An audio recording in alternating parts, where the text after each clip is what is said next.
All right, here we go. Yeah, we went through some of the other differences between Theravada and Mahayana. And by the way, what's the third one called that we're not really comparing here? Vajrayana, which is the more Tibetan and mystical form. Right, so again, this is emphasizing the Theravada. They are strictly adhering the Tripitaka, which are the three baskets. Can anybody tell me again what those three baskets are without looking at your notes from last time?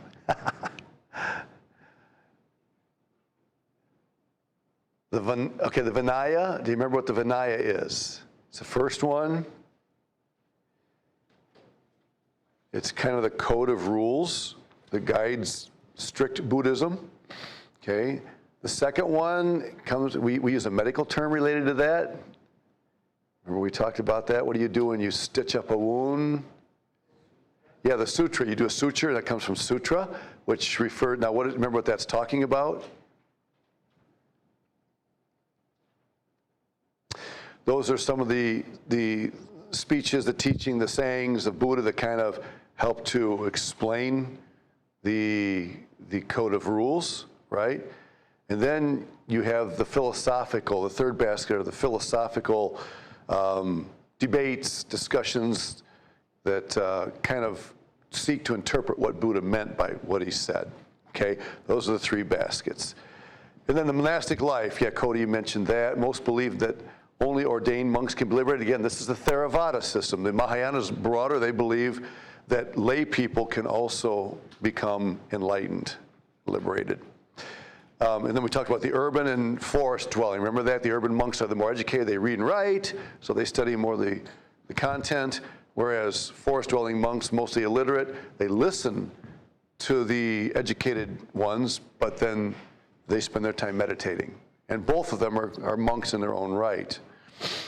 Both are seeking the wisdom, both Theravada and Mahayana, in this case, are seeking the wisdom of the Four Noble Truths. Okay? All right. So again, it's basically a works way out, works deliverance. All right, so number 3, the Four Noble Truths and nothing more. And again, that would characterize which group? Theravada, very strict. You don't add other stuff. So they are the very words of the historic Buddha. Remember the monks met in that first council? About 500 monks met around 400 BC, and their purpose was to discern, to discover, decide, confirm the actual words of Buddha, right? That was their goal, their intention. And so, they believe that the Four Noble Truths are it. And then they also believe that enlightenment must be achieved without help. You're on your own. You have to achieve this yourself. Okay? What about gaining merit? Well, it's through specific worship practices. I don't know if this is a valid thought or not, but remember in Hinduism, the Vedas really emphasize more the ritual idea, and the Upanishads emphasize more the meditation, the inner man. It almost seems like there's some sort of a parallel here, and I'm not sure, I'm not going to insist on this, but the Theravada's very much doing, you have to do this and this and this, and that's it. Whereas the openness of the Mahayana Buddhists may allow for more, other things that can contribute, to your enlightenment. And of course, this process of practicing the Four Noble Truths, considered to produce good karma, which makes sense, but you also have to have a pure motive. And again, you see evidence of even biblical truth here, right? Because the Bible tells us that the thoughts and intents of the heart are going to be judged, and not just what you do. So you see Satan imitating here again. Sometimes chance may replace obligation. If you can't do a certain ritual for some reason, whatever, you can replace that by chanting.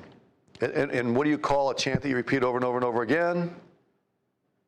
A mantra, right? It becomes just like when we listen to My Sweet Lord, that recording, you're listening basically to a mantra.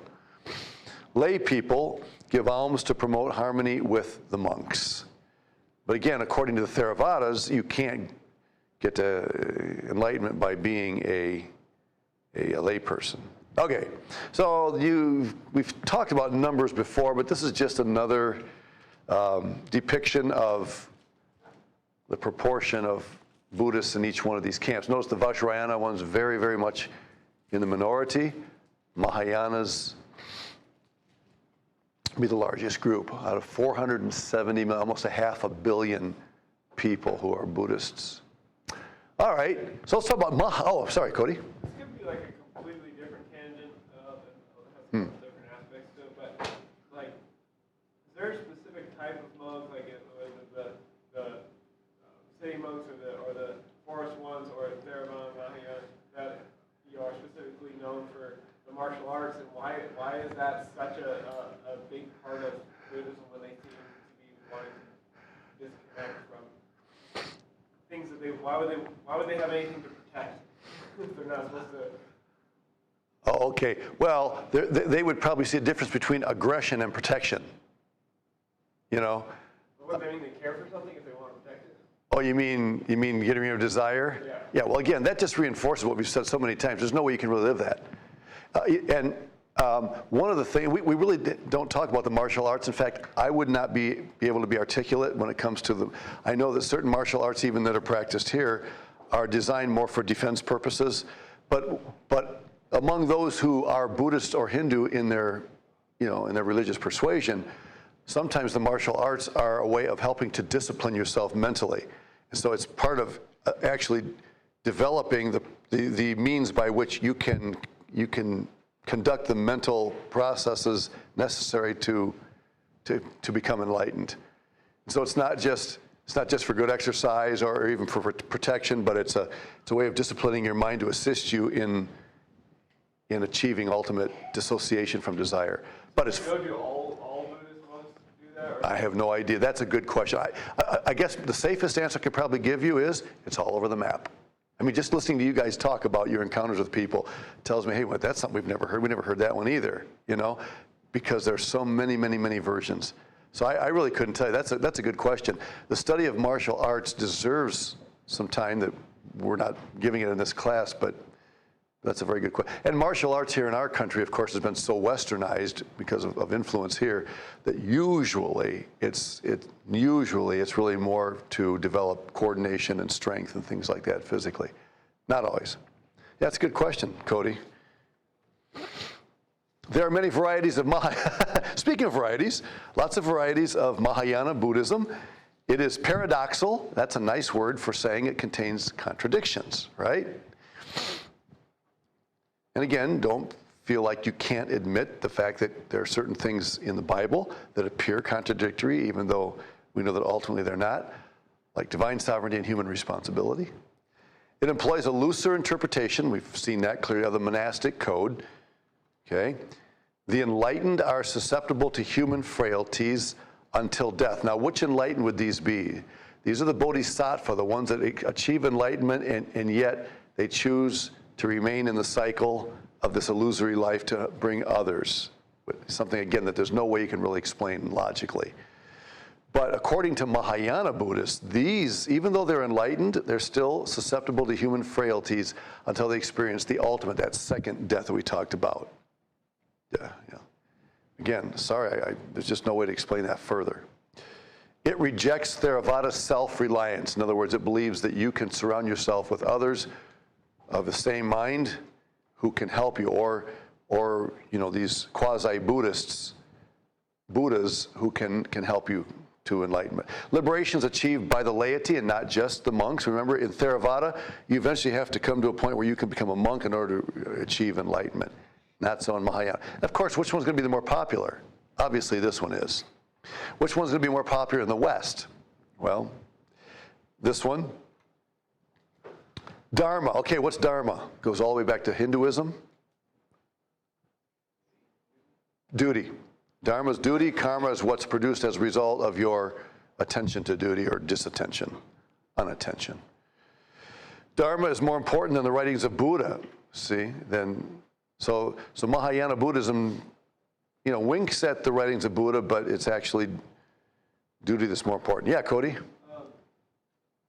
They talk about the self-reliance and stuff. Do they have this between the Mahayana and the Theravada?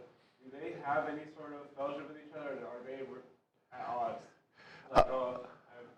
We don't really associate. Yeah, that kind of harkens back to the councils we talked about. Remember in the second council, they started to differ in opinion about interpretation of the Tripitaka. And then eventually in the third council, there was a separation. So I think the question is, and I'm not sure I know how to answer it, does that separation mean an exclusivity where they have no association with one another? I really don't know. I don't know the answer to that. The thing about Buddhism is it's not like Christianity where we make a big deal of the body and the role of membership and how to deal with fellowship in the church and things like that. That's a Christian thing that you don't really find in these other religions. Yeah, there are groups of monks and so forth, but it's not the same concept of fellowship and unity in the body that we do in Christianity. So I'm not even sure if that's an issue that they would deal with on a regular basis. That makes sense? Again, it's a really good question. You're asking really, really good questions. It shows me you're thinking. So what are some common, how do you know if you're around a Mahayana Buddhist? Well, I don't know if this is going to help you or not, but sunyata is the idea of emptiness or voidness. What does that mean? Well, it means, first of all, nothing is permanent since all things are mutually dependent. Now, you need to cross your legs, fold your arms, meditate on this for a while to figure this out. Okay? Nothing is permanent. Remember, the life is illusory anyway, and since things are dependent on each other and everything's illusory, then there's nothing that's permanent. Everything is impermanent. It is one of the most challenging concepts of Buddhism, which is another way of saying good luck trying to figure it out. But again, we sit here and we think, man, what does that mean? And the Buddha says, don't worry about it. You're not going to understand it until you're enlightened. So why do we bang our heads against the wall trying to understand this when even they would say you can't until you're enlightened? Remember, we're not dealing with dumb, uneducated people. We're dealing with some very, very highly educated, sophisticated minds when you talk about this. Only the enlightened can understand it. There it is. So let's not see if we can figure it out here in the classroom. And yet, now look at this. This is interesting. This idea of emptiness or voidness, everything being impermanent, is applied to everything, including Lord Buddha himself. Even Lord Buddha is impermanent. Empty, void. Now just imagine that. The foundation of Christianity is the Lord Jesus Christ. I mean, without Jesus Christ, without the objective knowledge we have of him, Christianity falls apart. And you would think that that'd be true with Buddhism as well. If you come to the point where you say Lord Buddha himself is totally impermanent, there's nothing, it's emptiness, it's void, then what happens to Buddhism? Nothing. We just go on in the same. And part of that is because, remember we talked about linear history versus cyclical history? And so if you believe that even Lord Buddha himself is impermanent and void, it's not as big of a deal because you don't view history as a connect from beginning to end. We do with Christianity. You cut out the beginning, what happens to the rest of the line falls apart.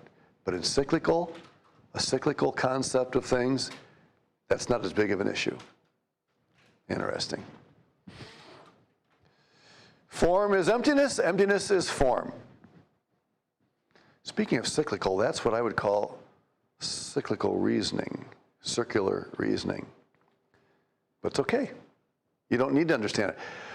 Part of the temptation here, part of the attraction is, I know I can never figure it out completely in this life, but it sure is tantalizing to ponder it and to just imagine what it might involve. See, that is an attraction to people. All right. Buddha's death. It's an illusion, really. Buddhists do not usually refer to the end of Buddha's life as death. We talked about that last class, but they have a long word that kind of refers to a kind of a phase in his nirvana, Buddha called himself Tathagata, and I'm not sure how to pronounce that, Tathagata, one who has gone and who has thus come. And you remember that TED talk we listened to? That's kind of what, if you think about it, what this guy's guru was actually saying, this monk. He had gone, and therefore he had come. So he was still there, and yet he had already experienced nirvana, or he was experiencing it even as he lived in this life. Mahayana Buddhists also believe in a second turning of the wheel. Remember, the turning of the wheel is the Eightfold Path. The first is the teachings of Buddha, and primarily the Four Noble Truths, but out of that comes the Eightfold Path as well. The second is more teachings held by Mahayana since the first century. And of course, this is one of the areas where Theravadas would part company. They would say, no, the teachings of Buddha are the only legitimate documentation we have. Mahayana say, no, there have been others. And of course, if you believe in a lot of Buddhas, then you can believe that other people who have been enlightened also have contributed to Buddhist thought.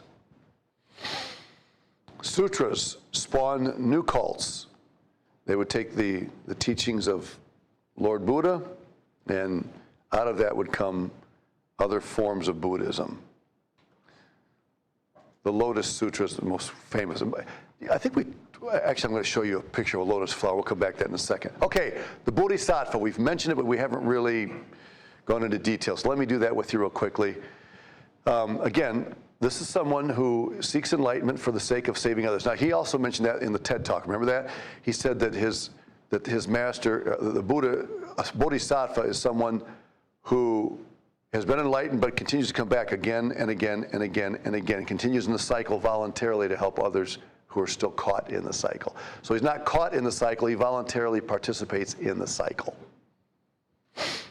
This is very different from Theravada, which says, there's no such thing as a savior, a quasi-Buddha that can help you. There's only one Buddha.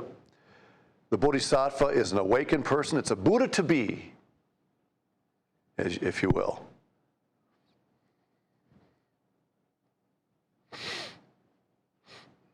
All right. A Bodhisattva is earthly. What is samsara again?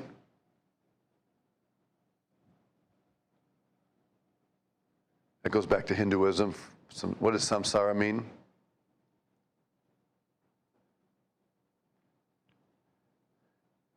That's the cycle, the reincarnation cycle, right? Samsara.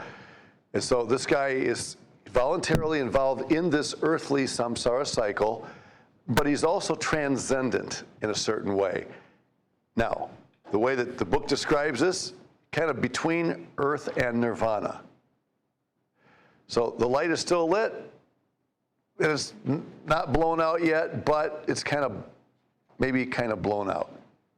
Again, sorry, but this is the confusion that Satan has wielded over the minds of so many. Just imagine these billions of people walking around, well, Buddhists about 500 million, walking around thinking things like this without a foundation, without an anchor like we have in the truth. This is what they're dealing with. It's influence. Okay, here's an extra credit question for you. Do you remember what bhakti is? The bhakti tradition. This goes back to Hinduism as well. The idea of a bodhisattva comes from the bhakti tradition. Do you remember the story that we read about, about Krishna, who was the chariot? Yeah. So what was the bhakti in that whole scenario? Do you remember what the word means? Yeah, so that wasn't one that we talked about a lot. The bhakti is the one that you actually end up worshiping as a god. Remember, this guy adopts the charioteer as his god, and of course he discovers later that he is actually Krishna, one of the 10 avatars of Vishnu. And so the bhakti is the idea of adopting a god and worshiping it. And that's kind of what happens. If you are Mahayana Buddhism, you may adopt someone that you believe is a bodhisattva who's actually been enlightened, and you can revere that person. That person becomes, your guide to achieving enlightenment yourself. That makes sense? Just a little bit of that bhakti idea of adopting a god of your own. Okay, well, more about the bodhisattva. There are 4 great bodhisattva vows. Number 1, beings are infinite in number. I vow to end them all. Because it's all illusory, right? Got to get rid of them. How do you end them all? not. The obstructive passions are endless in number. I vow to end them all. You have to dissociate yourself from passion. So the illusory existence of everybody around you, got to get rid of that. And passions, desire, got to go. 3, the teachings for saving others are countless. I vow to learn them all. They're countless, but you're going to learn them all. Teachings for saving others. And again, that's that bodhisattva idea that you're there to help others. I mean, these are the vows. And 4, Buddhahood is the supreme achievement. I vow to attain it. There you go. 4 great bodhisattva vows. If you are enlightened, you become a bodhisattva, these are the vows you take. Ending everybody, the illusion idea, ending desire. Yeah. Terrorists believe in? Which what? With Like terrorists, because it says beings are God and all beings. No. Like killing people? No, it's more the idea of eliminating for yourself the idea of the illusory idea of existence and things. It's the mental doing away with, coming out of that illusion. Okay, so this guy in the TED Talk, he's come out of that. Apparently, he's a bodhisattva. He's experiencing nirvana even though he's still living. So he would be a bodhisattva kind. And so of course, then we ask the question, well, okay, how has he eliminated, the idea of beings? He's living among beings. But again, they would say, he knows that this doesn't exist, but he's helping those who still perceive it as existing. Sorry, man, I wish I could tell you something better than that. But again, it's so sad. It is so empty. I mean, they believe in emptiness, so do we, but a different kind, right? Yeah. And Buddhahood, of course, is the ultimate. The bodhisattva is kind of the in-between stage, but eventually that now, how long does the bodhisattva stay around? How many cycles does he continue to experience as an enlightened person before he finally becomes, completely immersed in nirvana? I don't know. I don't think anybody knows. All right. G, hell. Ooh, does hell come into the picture? Mm-hmm. It do. Hell is called Naraka. It's not the same idea of hell that we have. It is the world of greatest suffering. Okay, we would agree with that. Hell is a place of great suffering. But no God sends a person to Naraka. No bodhisattva, no God of any kind. One does not stay there forever. That almost is similar to the idea of purgatory. Purgatory, according to the Catholic tradition, you're there until you pay for your sins. Once you've paid for the sins, you can be promoted to glory, or whatever. So that's kind of an idea. Again, Emma, I think I was talking to you after class last time. We just sharing how much interplay you see between all of these religions, so many things that they have in common. So who's the most popular bodhisattva who's ever lived? Well, you probably get different answers, but one, at least, is this guy who is called, and there you go. Anybody want to give that a shot? How about Ava? We'll just call him Ava, huh? Avalokiteshvara. That was just a practice round, okay? It means the Lord who looks down. And I think I mentioned this here. Okay, yeah, he embodies the compassion of all the Buddhas. It's an attempt to take in all the Buddha ideas that are out there. And so there are about 130 different depictions of him. I just found one online. You can go and check it out on a Google search and find lots. And he's often portrayed with 1,000 eyes and hands. Now, it's pretty hard to put 1,000 hands, in a statue like this, but that's the idea. And eyes and hands. So his ability, it's almost like he's omniscient. He knows everything with all the eyes, sees all, right? And the 1,000 hands is the idea that he is able to do, all these things. So it's almost like omnipotent and omniscience all in one.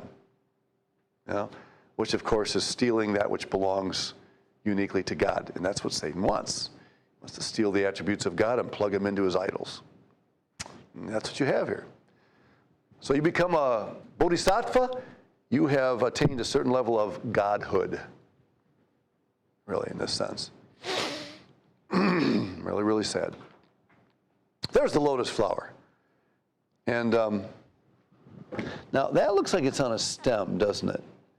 But the lotus flower is famous for floating. It's a floating kind of lily.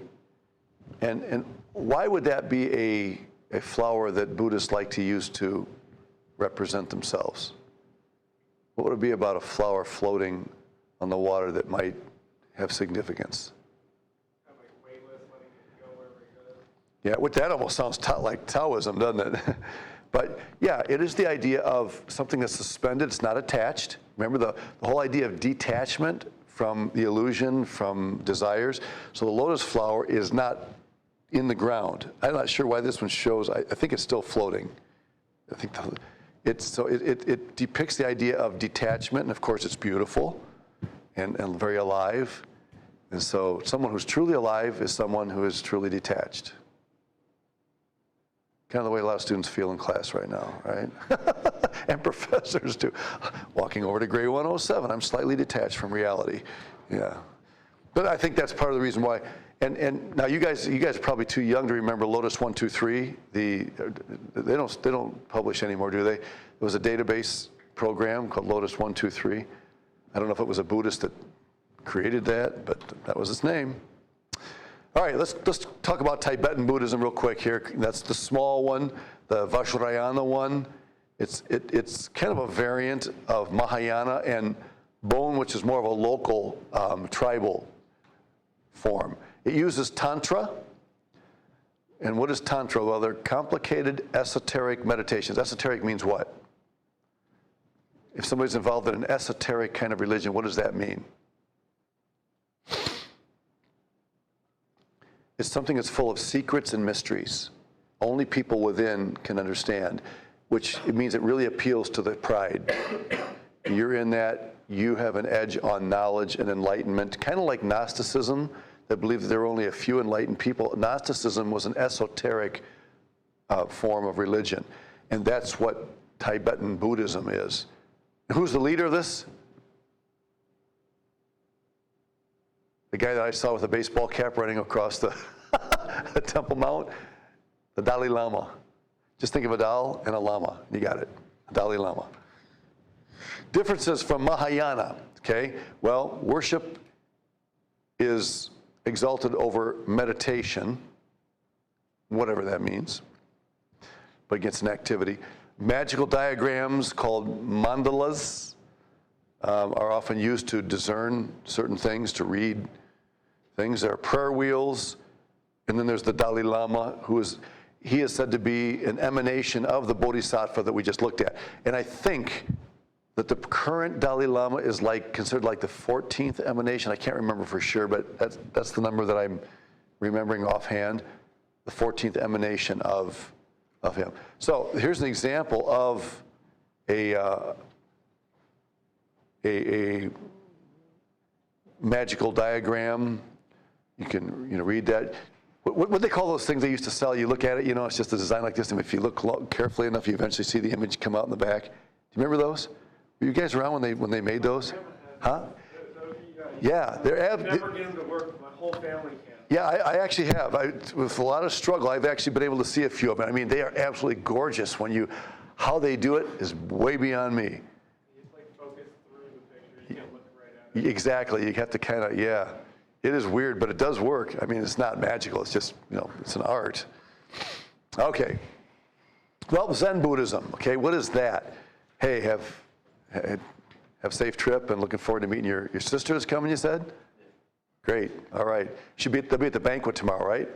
Yeah, good. We hope to be there too. All right, safe travels. So Zen Buddhism, it's a Western form. Most people in the West who practice Buddhism are probably practicing a form of Zen Buddhism, okay? So its origin is China. And remember, Buddhism started in India, and it spread to China, but it also spread from China to Japan, and via Japan arrived in the West due to the interaction between Japan and the West, especially after World War II, right?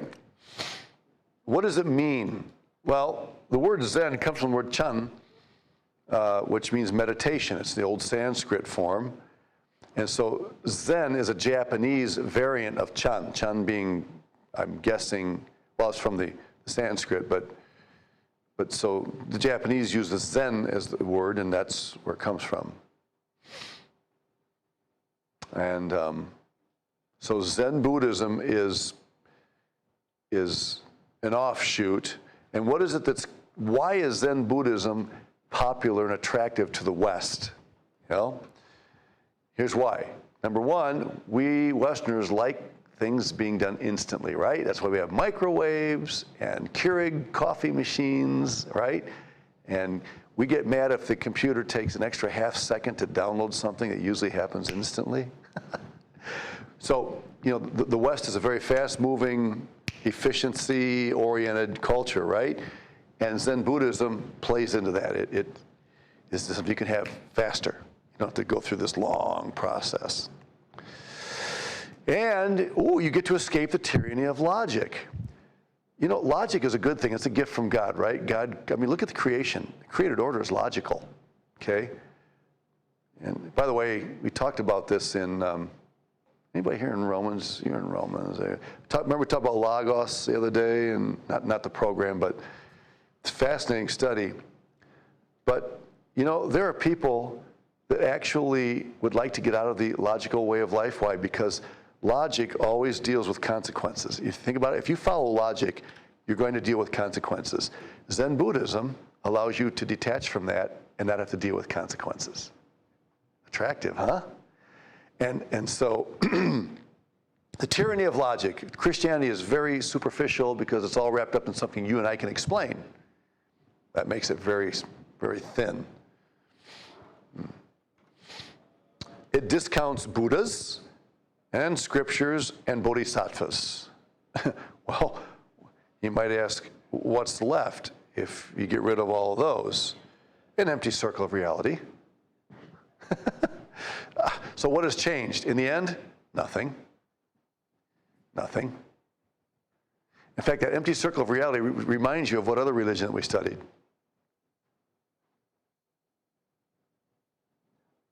The way, Tao, right? The Tao is that circle that's empty, void. There's another connection between them.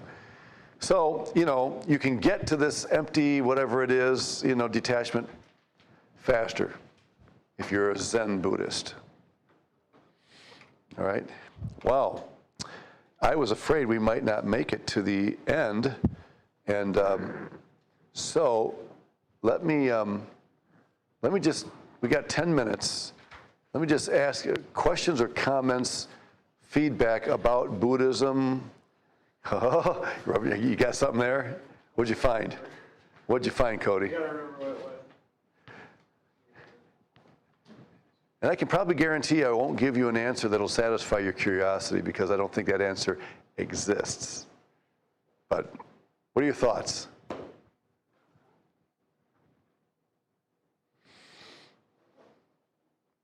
Has anybody here ever had a friend or acquaintance who's a Buddhist?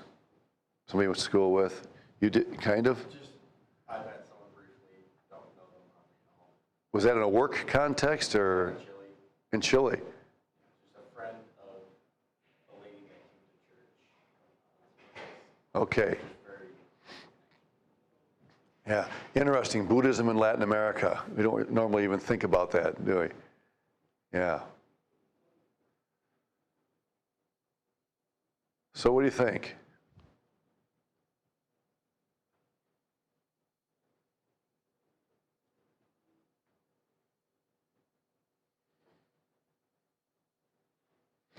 Cody, you thought what you were going to say? I can't remember. You detached yourself from it. Good for you. You're on your way. Yeah. I did look up the Dalai Lama. Okay. It's the 14th. 14th. It is the 14th. Yeah. He has his own website, DalaiLama.com. How original. Yeah. Does it say there what Dalai Lama means, the translation of that? If you could find that.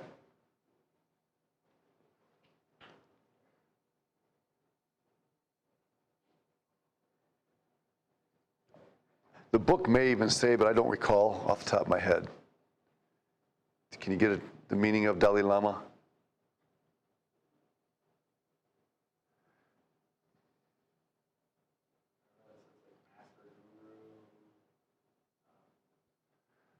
Master Guru. Okay. Yeah, I read it once, but I just read it in passing and I don't remember. He's the leader. He would, yeah. This says that Dalai means ocean or big. Dalai means ocean or big, and Lama. And comes from the Tibetan word lama, which means master or guru. Okay, Master Guru. So great, you know, ocean being big, huge, vast ruler, vast master, that sort of thing. Good. It is the only form of the three that actually recognizes a living, you know, master. Right now, I mean, the bodhisattvas in a sense would be, but not in the same way. Lord Buddha's gone, okay, but the Dalai Lama continues to visit. Now, would he be a kind of a bodhisattva? Somebody that keeps coming back and, you know, now the 14th emanation of the God? I don't know. I don't know how they would respond to that. Yeah. Do you know how they're succeeded? Like with another Dalai Lama, how, how that line of succession works? I don't. I'm seeing things like, notice on his retirement, he's reminding me of these things. Yeah. I don't. My guess, this is my best guess, he dies, which he actually dies. And someone else becomes recognized through some sort. Remember, this is a very mystical religion, the diamond vehicle. Someone has a vision or a dream or something that identifies the one who has become the following emanation, following avatar. That would be my best guess. Whether that's an individual or a council of Buddhists that would come to that, you know, that's a good question. Yeah. So when it comes to like monks, there's obviously like a teacher and student relationship. Because that's the Right. idea of that. Is there kind of one where like, okay, this is the teacher, like there's some sort of hierarchy where yes, we're all monks together, but man, this is the grand teacher that's like the oldest and wisest of all of us. Kind of recognizing like a specific where, oh, this temple is, I mean, if you could get to this temple, that's the best one they could go to. Yeah, my best guess is yes, there would be people who would be recognized as more highly esteemed monks, perhaps because of their age, or, you know, we can't get away from the reality of this life. And in that culture, age has a lot to do with respect and honor. And so, you know, even if you say, well, he looks older, but he's, you know, he's not been enlightened as long as this guy over here or whatever, they can't divorce themselves from the reality of the order God has created. And so within that culture, the older monks would probably be esteemed more highly than the younger monks, even if it's for reasons that seem to be contradictory to what they teach. That's just the problem with all these religions. They try to teach something that cannot consist, you know, with God's created order. And the best way to explain that when that contradiction happens is say, don't worry, when you're enlightened, you'll understand. What do you got there, Ben? I'm just hearing like all these weird question and answers, and they're asking the Dalai Lama currently, like, what do you think about when you were recognized as the Dalai Lama? Mm-hmm. He was just saying that, like, during his youth, when he was really young, these two crows would come to his window or something every once in a while. Mm-hmm. And apparently that's happened to other Dalai Lamas too. So he's like, maybe I'll be the next Dalai Lama. Interesting. So, yeah, students online, he's saying that the Dalai Lama was asked, how did he know when he was recognized? He said he wasn't sure, but when he was younger, the two crows came and visited him, and apparently that had happened with other. The crows would come like multiple times. They would come several times, and that kind of became assigned to him. It's almost the idea of an omen, which you see. There's nothing new under the sun. You know, even the day that Herod Agrippa was killed, according to Josephus, an owl had flown over as an omen that something bad was going to happen. Isaac, do you have something there? Yeah, there's just a ton of different theories on how Yep. the next Dalai Lama is found. Yeah. Some think it's like some of the higher ups in the religion go on this quest to find a child. Yeah. Who's the next one. Yep. Some believe that the current Dalai Lama will like choose it himself. Yeah. Choose a child to pass his spirit into. Yeah. And for every one of those, there are probably 20 other theories as to how this is going to happen. You know, that's what really makes all this so very, very sad. Where is the anchor, the foundation? Where's the point of reference that we can really count on? There really isn't one. Remember Hinduism? Talking about where man actually came from, all the theories, and nobody really knows for sure. All right, well, hey, I'll let you go just a couple minutes early, but thanks for your comments, and you guys have a safe trip, James. See y'all on Tuesday.